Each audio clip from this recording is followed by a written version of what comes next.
Alright guys, you have the 4 main free apps and I'm going to show you how I put it all together. So let's see here. This is my menu bar stack for AI, ADHD, productivity, and content creation. So we're going to copy this prompt and we're going to go in here, and in Diffusion B, what's really cool is, look at this, you could do up to 2,000 generations of a single prompt in one go and just batch it and then just set it and forget it. And so now take a look at this. We started at 43 and now it's jumping, it's ramping up, it's jumping all over the place. Okay, it's at 100% now GPU. RAM is only up at 67% and the sensor is at 42%, but it's climbing. So look at this. It's already generated the first image. Nomaditsu. Hey guys, happy holidays. Hope you're enjoying the holiday season right now. I just finished with some holiday festivities on my end, and I'm finally back ready to create more videos. So in my last video, we covered my unboxing of the new MacBook Pro M4 Max. I ordered a top of the line spec MacBook Pro M4 Max, and I usually wouldn't do that, but now that AI is out and you could do a lot of cool things with AI locally, I really wanted to see what was possible and if it's worth it, and then share that with you. Now, before we get into that, I wanted to cover how I'm setting up the M4 Max for specifically AI and productivity. So that's what we're going to cover in this video. So let's dive in. All right. So to organize my notes here, I'm using FigJam, which I highly recommend for brainstorming and organizing your thoughts. So let's go right into the context here. So why even make this video? As I said, I just got a new MacBook Pro for AI experimentation and to accelerate my content creation. And I wanted to share the setup process in optimizing this specifically for AI and productivity. I feel like I spend way too much time on thinking about this, and I think that it would benefit others if I share how I organize this. And also involved in that is sharing the essential tools that I use and how I use them in combination to achieve AI and productivity goals. Now, I also wanted to share my thought process in why I chose these and to document my current setup so I could see how it evolves over time. I also think this will improve my setup because by sharing it, I'll get your feedback. And, if you have any ideas to improve this, or if you have your own favorite apps for the menu bar, I'd love to hear it. Don't forget to comment below. So who is this for? So this is for people who love to optimize their Mac experience, and specifically for AI and productivity. And also, if you are running AI locally, this will be super helpful. And anybody who's into self-optimization, just general optimization, this is for you. I forgot one more use case, and that is ADHD and trouble focusing. This is initially how I designed this. It was around ADHD, but I've expanded it to include AI resource management. If you have ADHD, you think you have ADHD, or you just have too many things going on and you find yourself going down way too many rabbit holes, this can help you. So I mentioned menu bar apps, and I just wanted to level set for everybody to make sure we're on the same page here. So what is a menu bar app? It's like the little tools in your menu bar, and your menu bar is the top bar on your Mac, and it has like your application menu on the left, but on the right, you have a bunch of menu bar apps. You could think of these as like little tools in this menu bar, and they are like little shortcuts, little dashboards, and they could either link to a bigger app, or they could be self-contained within this menu bar, and they could have their own functionality. So why is this important? Well, this provides convenient access to apps and features, which over time is going to save you so much time because they're easily accessible and you don't have to go hunting around for them. Also, it'll save you time because you have at-a-glance info, so it's super convenient. They could always be in your view, and you don't have to open up another app to figure something out. They are displaying the information that you need at a glance. You don't have to do anything. So that's what a menu bar app is. So I just talked about how great menu bar apps are. Now, why am I talking about problems here? Well, the problem is, as you start getting into Mac menu bar apps and you start liking them, you start collecting them like Pokemons, and now your menu bar is just packed, overflowing with menu bar apps. And now now you run into the screen real estate problem, and some are now getting cut off. You don't see them anymore, and they're hard to find, and that causes confusion. Also, there's inconsistent positions as you have more and more menu bar apps. When you launch them at different times in different orders, well, they're going to show up differently sometimes in your menu bar, and that could be a headache because now you're trying to build some muscle memory of like where a certain menu bar app is, and then now it's gone. It's like on the left side, it's on the right side, and that will slow you down over time. So the problem is with the limited screen real estate, having some of the items disappear from your view and also having them appear in different places, that can cost you time and money and frustration and confusion over time. So we want to fix that. Okay, so why get a menu bar app organizer? Okay, I know I'm jumping ahead here. We just talked about what is a menu bar app. Now I'm talking about menu app organizers. What the F is that? Well, a menu bar app organizer is one that lets you organize other menu bar apps. I know it's getting out of hand here, but this is essential in my opinion. Why? Because it solves the problem of limited real estate. It solves the problem of visibility control, of position control of each of these menu bar apps, of consistency of placement. So when you have consistency, you have predictability, and you can also organize the menu bar for your specific use case, and it will improve your focus and productivity. And specifically for AI, you could have visibility of your stats, which we will get into shortly. So this was my previous solution. I've been using Hidden Bar app for probably 6+ years, or at least it felt like that. And I was excited to share this with you because it's a free and open source app. But after I got my M4 Max, I realized I can't use it anymore. And that reason is because it broke. And why did it break? Because my new Mac has a notch. And here's the thing, the notch takes up 12% of the horizontal screen real estate of the menu bar, like on the MacBook Pro 14-inch. And this is just, it's an atrocity.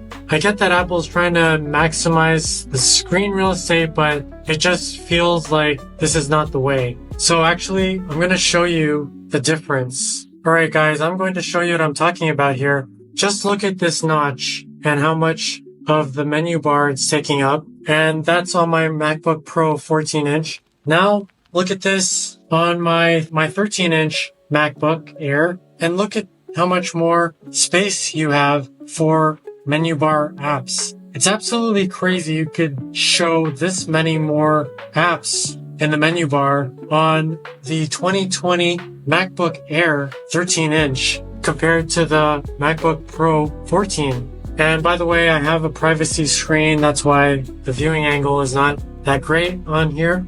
It's on purpose. So yeah, I just wanted to show you what the difference is. Like, I would rather have more menu bar space and a bigger bezel than to have this obtrusive thing. So anyways, that's just my opinion. I just wanted to show you the difference. So yeah, the notch made the previous menu bar non-functional anymore. So I had to look for new apps. And luckily that brought me to an even better solution than Hidden Bar. So let's go take a look now. Alright guys, we're finally at the meat of the video. These are the 4 apps. And now the number 1 app for productivity, and it's going to be the foundation for the AI part, is the Ice app. And I can't say enough good things about this app. It is free and open source, which you know I love. Don't forget to check out this playlist. As you all know, I love the free and open source community, so I have a lot of videos on that. But yeah, this Ice app is the ultimate menu bar organizer that I found. And why you want this, it gives you total control of your menu bar layout. And it's powerful. It has tons of features that were previously only on a paid app called Bartender, which I heard was a great app before. But after researching it, I found that they had a lot of shady things going on where, like, the owner changed of the app and they didn't really communicate that to the users. So there's some questions about privacy and, you know, your data. So I would research that before you buy the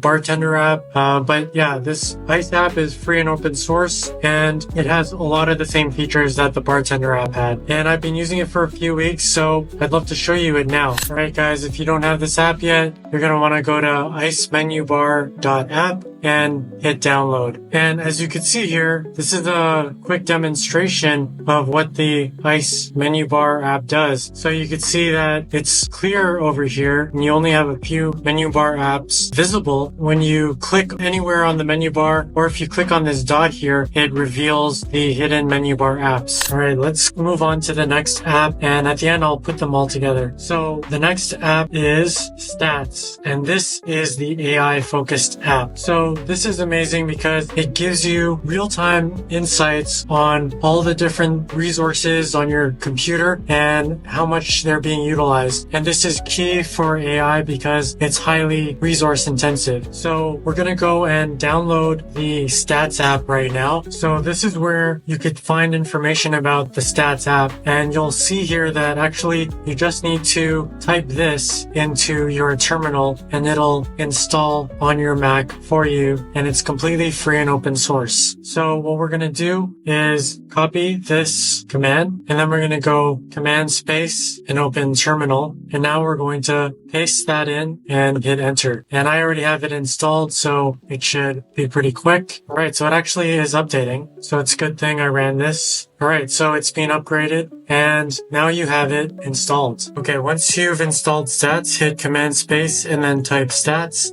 and then hit open. And that should open up and you should see the Stats app in your menu bar somewhere. And it should look something like this. It may look a little different because we're going to customize it. But yeah, it should look something like this. Now, when you install it, you might encounter some problems or some alerts that look like this. And don't move to trash, just hit done. And then you're going to go into privacy and security. So you're going to actually go command space and then go to system settings. And then you're going to want to go into privacy and security, go down to this area right here where it says Stats was blocked to protect your Mac, hit open anyway. And that should allow you to open the Stats app. If you have any problems, comment below. Now I'll go a little bit more into this. So yeah, it's a look at your computer's resources accessible at a glance. So you could see up here that you have all of your stats and you can customize this, which we'll get into. And so here I have CPU, GPU, RAM, etc. This is important because when you're running LLM locally or you're doing image generation locally, you'll see the utilization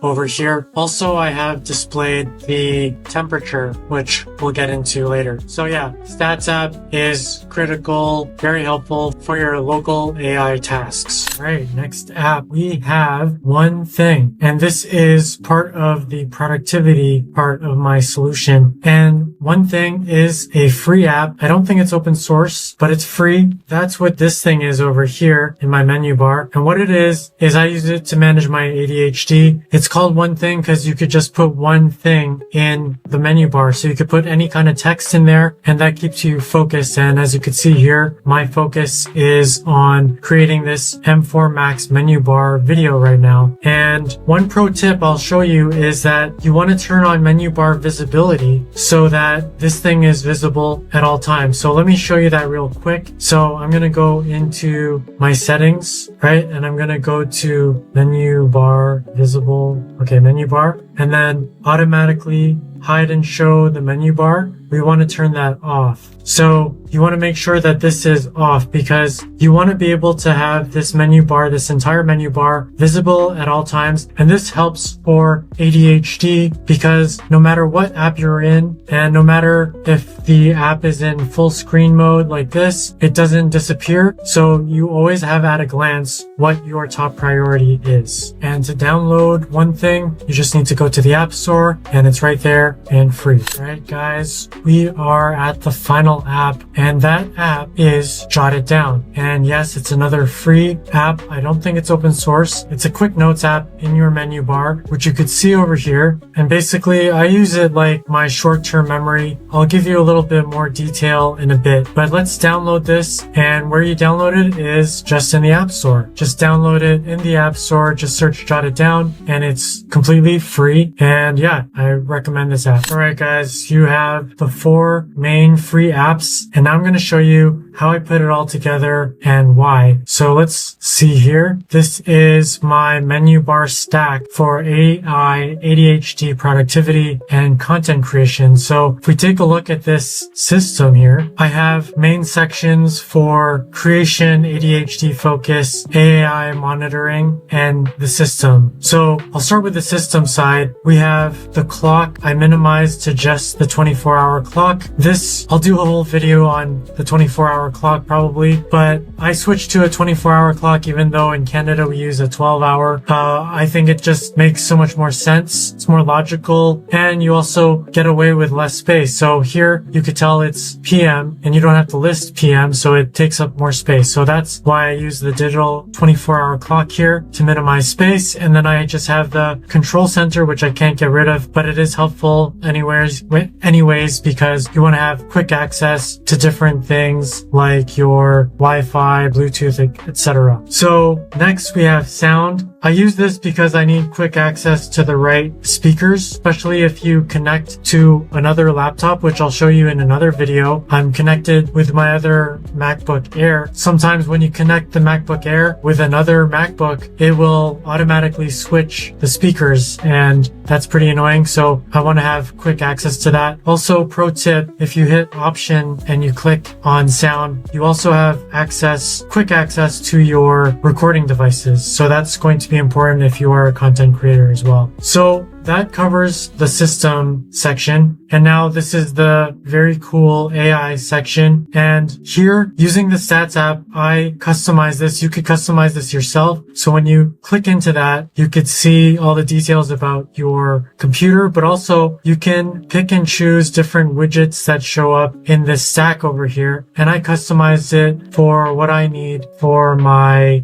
AI use case. And I won't get into too much detail here, except for showing you the ones that I chose. So I chose CPU because you need to know what your computer's load is when you're running like AI image generation and LLM. Also relevant to that is your GPU, which is, you're going to see in a second how much is being used when you're using a local AI model or local image generation. And then RAM, very specific to running a local LLM. And sensor is important for monitoring how hot your system is getting because, yeah, you don't want that to overheat. Also, I have here are my network status. So I have a histogram showing the different levels of download and upload activity, as well as the download and upload speed here. So that's how I set up my stats app. And actually, you could save your stats and copy it to another computer. And if you want this exact stack, if you don't want to recreate it yourself, let me know in the comments and I'll provide a download for these settings. And then next we have the ICE app. I placed it here because I wanted it to act as like a divider between like these things will never move. So they're kind of static. They're always going to be there.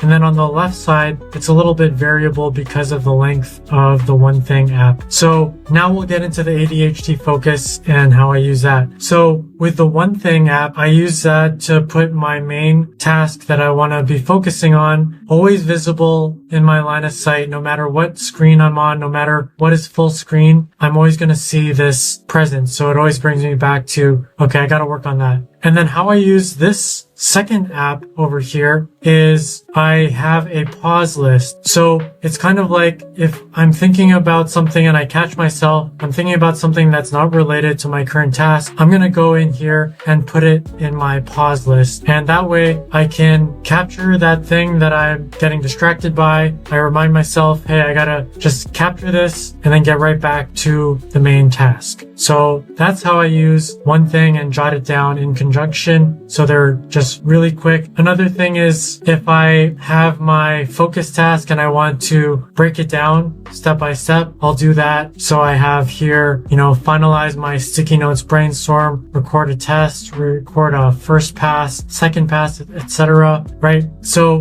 that just lets me quickly externalize my thinking about the current task at hand. And then also I'll just create a new note if I have something else I want to capture that is not related to my current task. So yeah, one thing is like my main task, and then Jot It Down is like the overflow. All right, so now that covers the ADHD focus. Now let's get on to this other thing. The other thing that's present in my menu bar that I didn't capture is the content creation tools. So I use CleanShot X and Screen Studio for my screen recordings. I didn't cover these because they are paid apps, but I just wanted to show you what is actually in my main bar pretty much all the time. So right now I'm using Screen Studio to do the screen recording, and I'll provide a link below for that, my affiliate link if you want to support the channel, and also Apple's webcam settings. So that just automatically shows up, and if you're doing a screen recording, it turns purple here, and you have different options like your mic mode. You could turn on voice isolation or standard, and you could choose the webcam settings, but I leave this off because I'm using Insta360, which has all the things I need for my webcam in there. So that covers how I put it all together.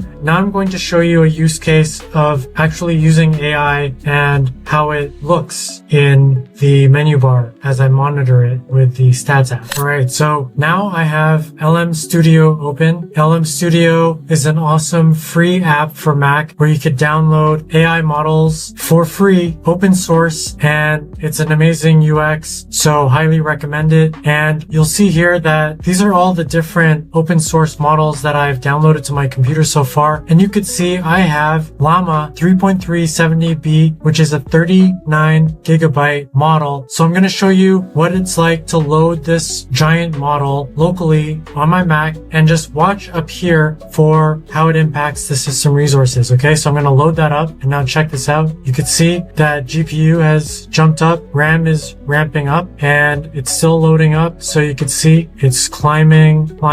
And yeah, when you click on this, you could see that you get an expanded view on all of the different resources on your computer. So you could see here specifically what's loading on the CPU. And okay, so now the model has loaded, you could see here, and you could see the RAM has stabilized at 60%. Now the LLM, the large language model, is in the RAM and it's stabilized. So now we could start prompting it, and you could see the impact on the GPU and the CPU. Okay, so let's put in a prompt. Write a 1,000-word essay on that argues why you are conscious. All right, so that's our prompt. Write a 1,000-word essay that argues why you are conscious, and let's see what happens. Okay, we sent it off, and now it's generating. You could see GPU has skyrocketed and maxed out at 99%. Okay, CPU is hovering at about 18%, and RAM is stable. So that's typically what you will see when you are using a LLM locally. You'll see the RAM stabilizes at whatever the model is taking up, and you are limited to what you can run by how much RAM you have, as well as your GPU when it comes to speed. But you could see here that the RAM is stabilized. It's still writing this out here, and we'll get some more stats as soon as it's finished writing. You could see that the CPU is really just chilling right now. And you could see the sensor, the heat from the fan as it's cooling down the GPU. It's also jumped up to 66 degrees Celsius. So yeah, that's something to keep in mind. You want to be doing this in air conditioned environment preferably, and you want to keep the back of your laptop unobstructed. You want to have that fan be able to be running and not being blocked by anything, because you need the fan to cool things down so that you get more performance out of your laptop. So it's still going. Let's see how much longer it goes. It's really arguing here for its consciousness. All right.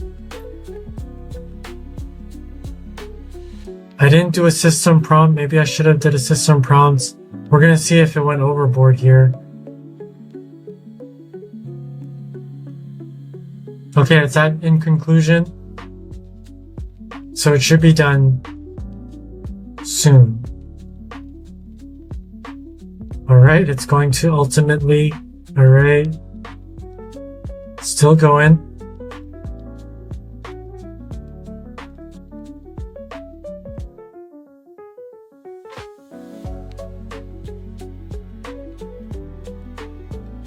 Okay, so now it's done its 1,000 word essay, a 70B model locally, and it generated that at 7.51 tokens per second, and it's about 1,153 tokens. So yeah, there you have it. And you could see here, if we look at the stats, it's now calming down again. The GPU is calming down, and you could see the heat sensor from the fans is slowly going down because it's cooling down the GPU, and the GPU is not as active. So that's an example of running LLM locally. Now we're going to do a test of image generation. All right, guys. So now I'm going to do an image generation, and to make it interesting, I'm not going to close LM Studio.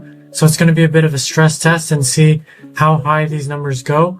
So what I did is I opened up Diffusion B, and Diffusion B is another amazing free app for Mac. And this is what I've been using for local AI image generation. It's really great, especially if you get Flux working on it. I'll do a video on this as well eventually. But yeah, I recommend Diffusion B for local AI image generation, and it'll work on pretty much any Mac with a M1 processor. So yeah, definitely get that. Now what I did here is I asked Perplexity to generate an optimized prompt for Diffusion B. So we're going to copy this prompt and we're going to go in here, and in Diffusion B, what's really cool is, okay, so I have Flux 1 Schnell loaded up. It's the smaller model for Flux, but it's still quite good. And I'm going to do, yeah, we'll keep it at square aspect ratio. And I'm going to do, this is another awesome thing. I'm going to cover this in another video, but look at this. You could do up to 2,000 versions of that image, or like 2,000 generations of a single prompt in one go, and just batch it and then just set it and forget it and come back and see all the different generations. We're not going to go that crazy. I'm just going to do 4 right now. And you could also choose the style. I'm just going to leave it on default, and let's generate. So now take a look at this. We started at 43 and now it's jumping, it's ramping up. It's jumping all over the place. Okay, it's at 100% now GPU. RAM is only up at 67%, and the sensor is at 42%, but it's climbing. So look at this. It's already generated the first image at 768 by 768 square aspect ratio, and it's still going. GPU is still at 100%. CPU is only at 20%. Sensor is climbing up to 50 degrees Celsius. And the RAM is kind of just hovering between 66, 67. GPU is always maxed out at 100 whenever I'm doing image generation. So yeah, that's how I use the Stats app. It's really important to see what the load is on your current GPU, because let's say I go to Llama or I go to LM Studio and then I do another prompt, I could understand why it might be taking long. So actually, let me do that and see what happens. So I'm going to say why.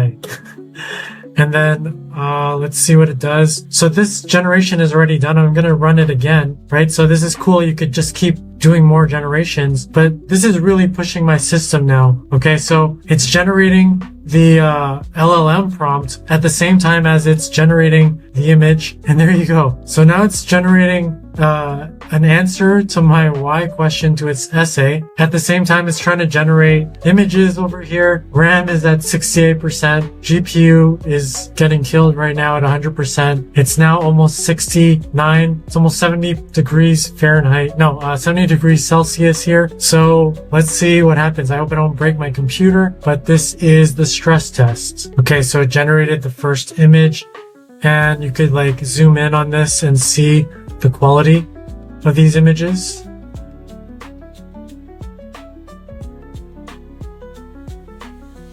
Right? So that's what's really cool about Diffusion B. Just if you have Flux loaded into it, Flux is just incredible quality. And this is just the Schnell model, and it's still generating amazing quality images. So I'm gonna let this run. I'll probably like fast forward it and then I'll recap once it's done. Okay, so right now I'm surprised that the LLM finished before the image generations. We have it generating at 4 tokens per second because it was trying to generate at the same time as the images. So that's like half speed at what it used to be doing when it was just the LLM generating. So yeah, it used to be about almost 8 tokens per second when it was just that task, but now paired with Flux, it was at 4 tokens per second. So that's something to keep in mind. Of course, if I loaded a smaller model, it'd be way faster. So now it's done the image generation for Diffusion B, and you could see that the GPU now has gone back to its normal about 30%, and the RAM has calmed down to 62%, and the temperature is slowly going down. So that's why I love having the stats app in the corner here. It tells me how my system is doing, how much load is on the system, and you know how much you could keep throwing at the system. So that's about it. Let's go and recap. All right, guys. So that is how I set up my MacBook M4 Max for AI and productivity and content creation. I know like you wanted to see some AI stuff specifically. I hope you got a taste of that in this, but definitely I'll be doing more. I just felt like I needed to start from the ground level and share with you how I'm setting up my Mac and the apps I found specifically for local AI. And with that, you can look forward to more videos on image generation, on more AI experiments, on local language models, and more. So if you're into that, don't forget to hit like, hit subscribe, share with a friend, and I'll see you in the next one. Nomaditsu.